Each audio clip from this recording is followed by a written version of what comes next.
Alright, everybody, this is a follow-up to the improbable matchups video. This is its predator. That was its predecessor to this video. Now, there you go. This is the spiritual successor. Successor is the word. There you go. It's not literally the successor. It's not like an improbable part 2, but it's close enough. This is the no limits. As the only real rule is like weight classes, and even then, those are bendable. Like, you can't just have, like, in this case, we'll get on that. You can't have, like, 3 Brandon Morenos fight 1 Sergey Pavlovich. That's what I think about probably daily, that matchup. Only in this case. It has to be somewhat feasible. It has to be the two of these men can get in an octagon together and weigh around the same, close enough, Anyways, heavyweight, Tom Aspinall versus Cain Velasquez is the matchup I want. You're gonna need some Fantasyland citizenship for a lot of these ones, so just make sure you get your Fantasyland passports out here. It's no slight to any of these fighters, by the way, but we simply know old gen beats new gen. The sport has to evolve like that. If you think otherwise, go get your head examined. Be some rare exceptions, and like we'll get to one of those eventually, but simply put, new gen has to beat old gen or else the sport is dying. Simply put, that's how it has to go. You can say fighting has never changed, yeah, but it does. It has to change. Fundamentally, the sport has to change. The athletes have to get better. The techniques have to get better. Things have to improve. I think any reasonable, rational person would agree with you on this one. Simply put, new gen beats old gen.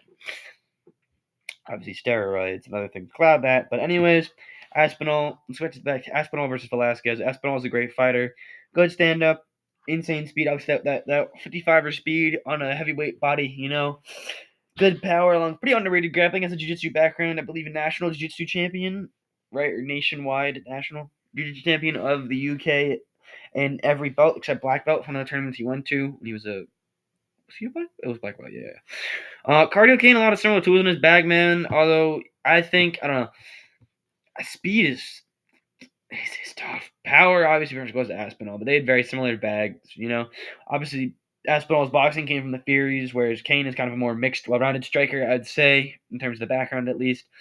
You obviously know Kane had the 5-round cardio, though. That's what separates them. Aspinall, we don't know if he had that 5-round cardio. We know for a fact cardio Kane has it at sea level. You know how it goes. This is one of these matchups, man, which like on paper, Anthony Smith style, these are insane stylistically, attributes, everything. It's insane. It's so insanely well matched. You can't not want this fight. This fight would be awesome. Don't look at Cain Velasquez in the picture, old man Cain. Think about Prime Cain. Get in your head the image of Prime Cain, probably like murdering somebody. No offense to Cain, I know you literally did that, but like you're different, bro. He was different. Vicious. Just vicious, bro. Now, like I said earlier, there's a bit of Fantasyland citizenship required in this one in order to say it out to be a close fight. But let's just pretend. Let's get into Fantasyland mode now. Let's pretend, with the power scaling is the word we're going to use, Cain Velasquez has his powers. His power scales up to Aspinall.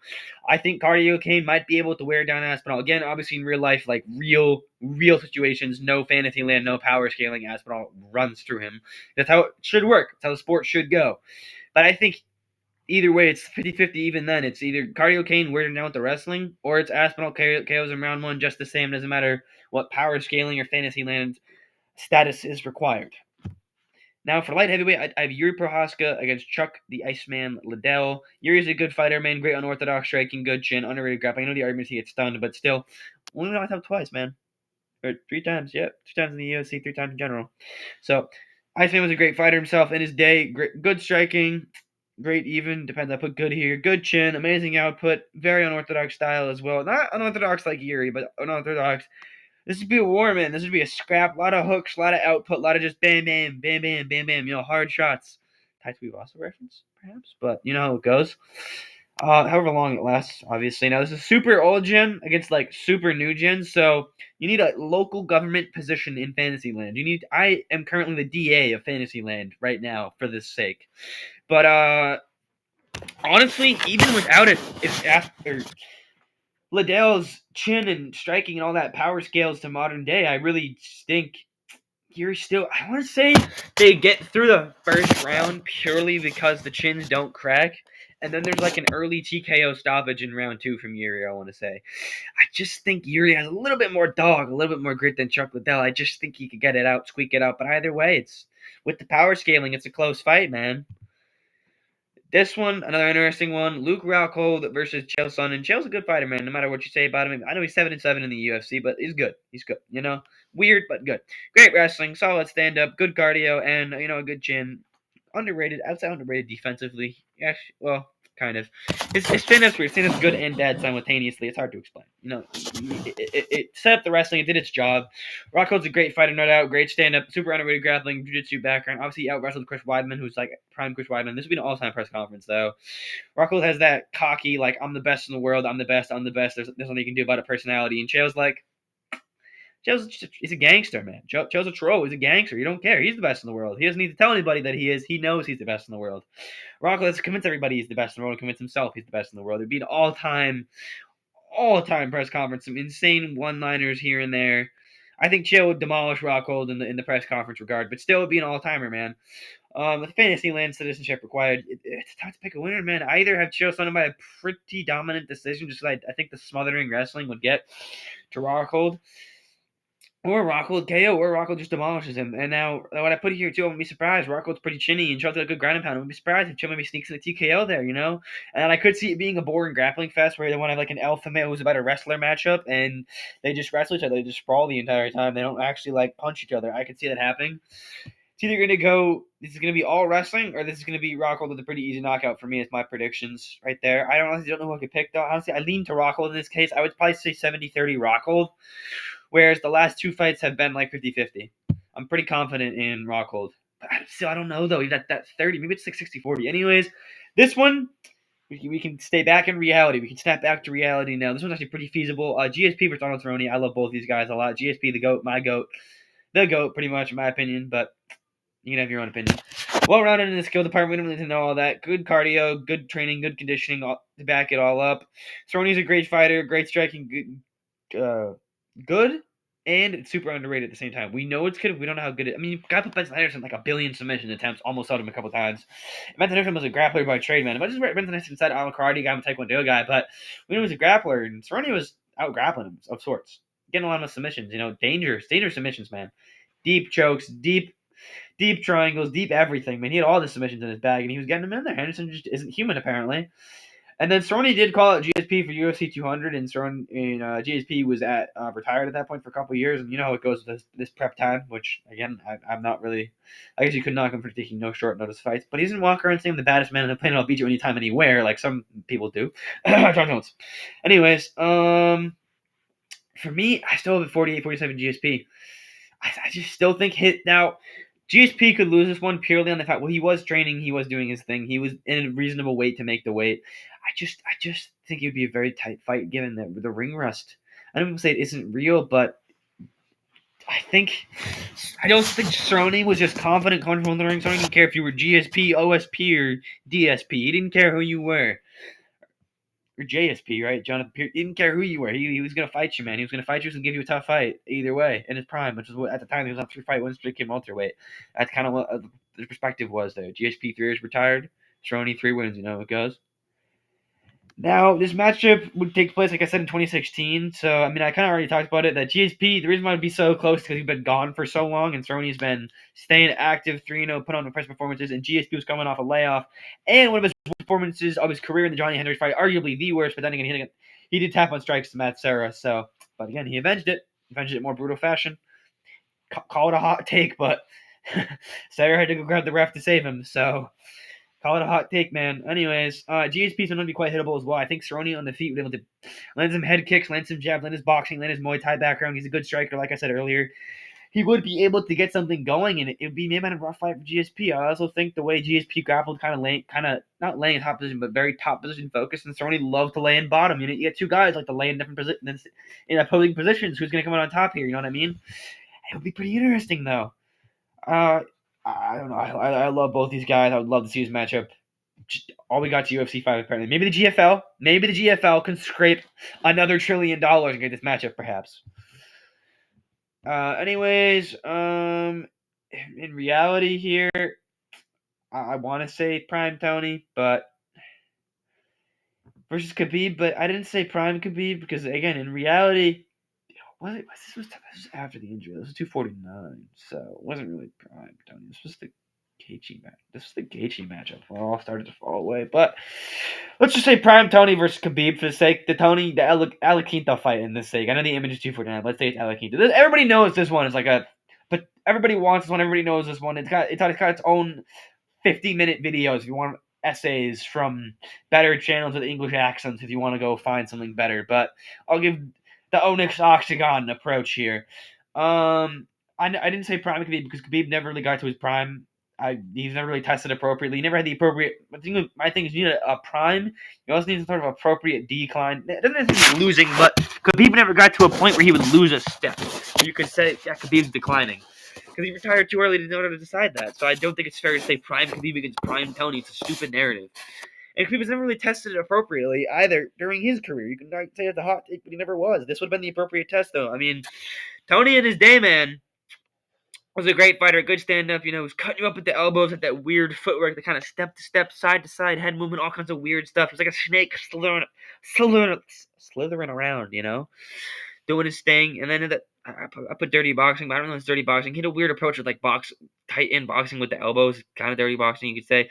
Up close and personal is what I have here. And he had that great wrestling from his background in jiu-jitsu, and then he also developed sambo throws in camp for the quote-unquote Gaethje fight, which was Khabib. Now, Khabib was a good fighter and a good grappler, though he was never really tested on the ground because he never really got a lot of, good matchups there. Never really fought a competent grappler other than like Lace and Tebow, everything competent. Not even like great or good. There's a lot of bad blood here. Khabib was genuinely the aggressor. He was angry. He was upset. Maybe a little spooked, perhaps. He was genuinely the aggressor in these press conferences, which makes it good for pay-per-view buys. This would have sold trillions, quadrillions, millions, billions, bro. Wouldn't have outsold Conor, but it would have sold quite well. You know what I mean? Not literally the numbers I threw out. It's a cursed fight, though. It was canceled 5 times for many reasons. I don't like this narrative that's like, Tony ducked Khabib or Khabib ducked Tony. No one ducked anybody. Khabib hospitalized himself every other weight cut, and Tony shredded up his knee, shredded up this, shredded up that. Tony's body broke down and Khabib was hospitalizing himself every weight cut, basically. It's on both parties. No one's a chicken, no one's a duck. It's stupid. I'll defend Khabib in this case. There is no ducks in the situation. You can argue, well, there was, but both parties had the fight canceled on both occasions. There is the stupid narrative that Tony ran from Khabib or Khabib ran from... Tony was down, bro. Tony was down. Khabib was down. Everybody was down. Things just kept happening, man. Both parties are to blame. Now, the prediction is tough for me because I want to say Tony round 3 sub, but just knowing how MMA works, it's just this habit of Tony to kind of look sit for triangles and bottom or do like weird grappling stuff, where Khabib's more of a traditional grappling style, a traditional sambo-esque quote-unquote Dagestan style. Tony's very unconventional in everything he does. I don't really know, but I still say round 3 for Tony because I think his wrestling has some flaws. As we know, Dagestans don't have good counter wrestling. That doesn't really work, and they're not used to, as much as they train there, they're simply not used to being back to the wall in the octagon, back to the cage, being smothered, being pressed. I mean, Volk took down Islam, if I'm not mistaken. Marab and Umar, that obviously happened, but like they're not good at that. I think I have Tony via Dar here because I think what I have is Tony or Khabib would take down Tony against the cage. Tony would get some sort of throw or reversal somehow. He would flip some things, make some things work, use his super long arms, get a crazy dart setup, and you really can't do anything once you're in there. There's no, you got to go night-night. There's just a tap. There's really no option. Khabib would probably not tap because he makes fun of people for tapping, which is just weird. But it's that or go to like, you know what I mean? Anyways, it's like just a weird alpha male thing, bro. You ain't with your cousin, buddy. You're not an alpha male. But I could see Khabib maybe getting something, but I don't know. I just think Tony's his flexibility at the time, his just weird, funky approach. I was thinking that he said he was going to wrestle Khabib. He was doing sambo throws in camp, man. He was getting ready to out grapple Khabib. Tony's the type of guy to out grapple Khabib. You know what I mean? Honorable mention, obviously. I have Dubrov's against Khabib. I think it would be interesting, given it's like an all-time great grappler against Khabib, who never really got tested there in that regard. I don't really want to give a prediction because I'm not really about that. It's just an honorable mention there to fill a slot. This one is totally random. I literally just threw 2 names that were in my head at the time on a random list. When you say featherweight, I think Volk, and then I was watching a lot of Anthony Pettis stuff at the time in the development, so I was like, throw it on there. You know how it goes. I think Volk's winner, no doubt, but still, let's get into it. Volk's IQ is insane. This narrative that like John's IQ is the best. No, it's Volk, man. Volk's short. Volk, decently athletic. He's just a short dude with small arms that he can't fully extend because he has so many elbow problems, and he just makes things work, man. He isn't the most powerful. He isn't the fastest. He isn't this. He just makes things work with his IQ. It's amazing what he does. Good job, Volk. Obviously, we know the striking and the wrestling, super well-rounded, and then Pettis as well, very rounded guy, great striking, underrated grappling, the jiu-jitsu and the wrestling he always talked about as one of his strongest assets. But we all know he's Showtime, man. It's the striking. On speaking of that Showtime, I think there'd definitely be a nice technical stand-up fight on the feet. A lot of like Kevin Holland versus Wonder Boy esque vibes. Me, Forrest Griffin versus Stephen Bonner 2, not 1, 2. It's a super underrated. You should go watch it. There wouldn't be a lot of crazy like knockdowns or anything, but there would be a lot of fun things to show. Little exchanges, a lot of smiling, a lot of laughing, a lot of giggling. Definitely be a fun one for sure. I could see this going a couple ways. I mean, I said Volk winning it, but the methods of Volk winning, I think Volk demolished. I think he's more technically sound. His IQ is better. I think Pettis cuts too easily. Volk find a way to cut him up. And I think Volk might take the easy way out and just wrestle for him, bro. Just wrestle him, put him into the cage, smother him. Do what he did to the eye here, basically. Wear him down. I think he could do that. Run some crazy elbows, get some cuts going. And then another armor mention in this case is Ili Toro against McNugget, Conor McNugget. Everybody talks about this one, so I'm about to give it to due diligence. The Glazers get a little chump for the Glazers, you know how it goes. But yeah, obviously the unstoppable force into immovable object, that type of matchup. And I know it would be current day Taporia against Prime McGregor McConnor. You know how it goes. McNugget, McGregor, whatever you want to say, whatever you want to call him. But maybe that's enough time evolutionary wise to not need to go back to Fantasyland. But I still pick Taporia either way. I think he found a way to out wrestle him or do something. Maybe his chin. I don't know how good his chin is in featherweight. Maybe they did 55. Maybe I don't know. But did you see that at Taporia wanted to defend the 45 belt at 155? What is this guy on, bro? Bro thinks he runs the company. Anyways, bantamweight Piotr Jan versus Cody Garbrandt. Now, I'm gonna say it, hot take. Piotr Jan is the greatest fighter of all time in skill. He's the most skilled fighter of all time. He is the Gus Goat. There you go. Greatest of all time in skill. Most skilled of all time. He's the Soat. Most skilled of all time. The Masot. Most skilled of all time. There you go. It's your acronym for the day. I think pound for pound, there's nobody better than him in skill-wise. He has such a deep understanding of the sport. On a technical level, it's insane. He applies it new moves every time. He's spinning that. But he also has the traditional boxing. He's got the wrestling, the throws, the trips, the this, the that.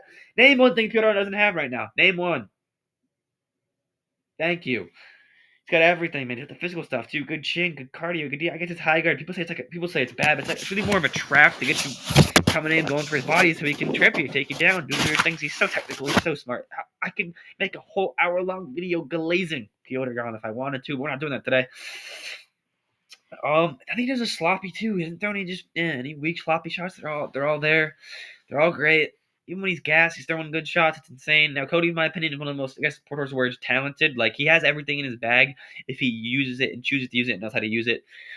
Good cardio, great speed, great power. His chin isn't that bad. It's really his defense. If you go watch some of the fights, he's eating stuff clean on the chin. Other times that he's getting hard shots clean on the chin. He eats everything on the chin. That's why he has a bad chin narrative. He's just not technical. But I think the way Prime Cody Garbrandt, the way he fought Dominic Cruz, had a plan, had a camp. Let's say we put Cody Garbrandt in the lab, but we changed the target to Piotr Jan in this case. I think this could be an interesting one. I mean, they got separated backstage because I think this is when Cody was fishing for a title shot and just beefing with whoever he could beef with, but still got separated backstage. It could be a little, as Chael Sonnen says, something to sell there. There's a storyline, there's a narrative. As my former English teacher would say, you love the word narrative for some reason, and the word story ever is narrative. Anyways, there really are no cons. I guess that Jan would, like, dismantle a prime skilled Cody Garbrandt like a 49-46 masterclass, as he always does. But I don't really think that would. I still think we'd get entertainment in it. I still think it'd be an interesting one. You know how it goes. Another one I'll be interested in would be a prime, like EPO'd up Killer against Jan. Just another interesting one.